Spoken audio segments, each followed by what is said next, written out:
In August 1990, Iraq leader Saddam Hussein ordered the invasion and occupation of the neighboring country Kuwait. Hussein delivered a speech in which he accused the neighboring country of siphoning crude oil from the Rumaillah oil fields located along their common border. He insisted that Kuwait and Saudi Arabia cancel out $30 billion of Iraq's foreign debt and accused them of conspiring to keep oil prices low in an effort to appeal to Western oil-buying countries. In addition to Hussein's speech, he had begun assembling troops on Kuwait's border. Alarmed by these actions, President Hosni Mubarak of Egypt initiated negotiations between Iraq and Kuwait in an effort to avoid an intervention by the United States or other powers from outside the Gulf region. Hussein broke off the negotiations after only 2 hours, and on August 2, 1990, he ordered the invasion of Kuwait. The United Nations Security Council had demanded Hussein to withdraw from Kuwait by mid-January 1991. He denied their request, and the Americans were forced to respond. This would lead to what would be known as the Gulf War, or Operation Desert Storm. Saudi Arabia and Egypt looked to America for help. The U.S. led an air offensive known as Operation Desert Storm. Hussein had thought that many of the Arab nations would have joined his side without need of persuasion. He was mistaken. Many countries disagreed with Hussein. This would ultimately lead to his downfall. On February 28th, 42 days into the relentless air and ground attacks by the Allied forces, the President of the United States, George H.W. Bush, declared a ceasefire. However, by this time, most of Iraqi forces in Kuwait had either surrendered or had fled Kuwait. The United States President George Bush immediately condemned the invasion, as did the governments of Britain and the Soviet Union. On August 6th, King Fahd met with the U.S. Secretary of Defense, Richard Cheney, to request U.S. military assistance. On August 8th, the day on which the Iraqi government formally annexed Kuwait, which was called Iraq's 19th province by Hussein, was the first day U.S. Air Force fighter planes began arriving in Saudi Arabia as part of military buildup. The planes were accompanied by troops who had been sent by NATO allies, as well as Egypt and several other Arab nations. These troops' purpose was to guard against a possible Iraqi attack on Saudi Arabia. As a response to this, Hussein increased its occupation forces to some 300,000 troops.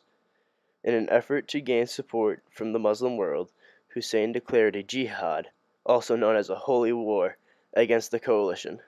He also attempted to ally himself with the Palestinian cause by offering to evacuate Kuwait in return for an Israeli withdrawal from the occupied territories.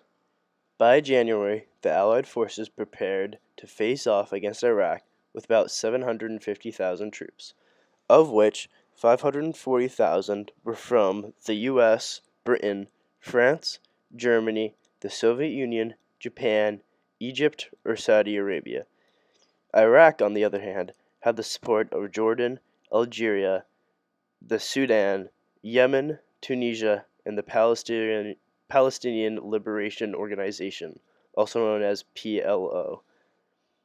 Early on the morning of January 17, 1991, a massive U.S.-led air offensive hit Iraq's air defenses. Moving swiftly onto its communications networks, weapons plants, oil refineries, and more, the coalition effort benefited from the latest military technology, including stealth bombers, cruise missiles, so-called smart bombs, with laser guidance systems and infrared night bombing equipment. The Iraqi Air Force was either destroyed early or opted out of combat under the relentless attack. The United States tried to minimize the amount of casualties by using new technology along with placing fewer ground troops than there were in the sky. By mid-February, the coalition forces had shifted the focus of their attacks toward Iraqi ground forces in Kuwait and southern Iraq.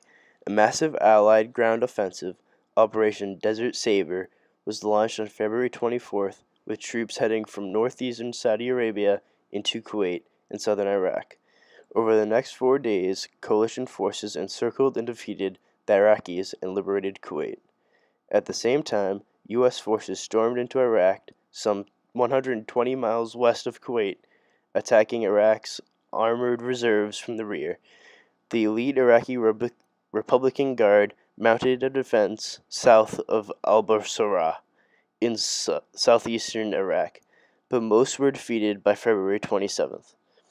With Iraqi resistance nearing collapse, Bush declared a ceasefire on February 28th, which ended the Persian Gulf War. According to the peace terms that Hussein subsequently accepted, Iraq would recognize Kuwait's sovereignty and get rid of all its weapons of mass destruction, including nuclear, biological, and chemical weapons. In all, an estimated 8,000 to 10,000 Iraqi forces were killed, in comparison to 300 coalition troops. Although the Gulf War was recognized as a victory for the coalition, Kuwait and Iraq suffered enormous damage, and Saddam Hussein was not forced out from power. The war was intended to be quick and easy, with victory at a limited cost. Although it wasn't the biggest war in U.S. history, it would have lingering effects for years to come, both in the Persian Gulf region and around the world. In the immediate aftermath of the war, Hussein's forces brutally suppressed uprising by the Kurds in North Iraq and the Shiites in the south. The United States-led coalition failed to support the uprisings, afraid that Iraqi state would be dissolved if they succeeded.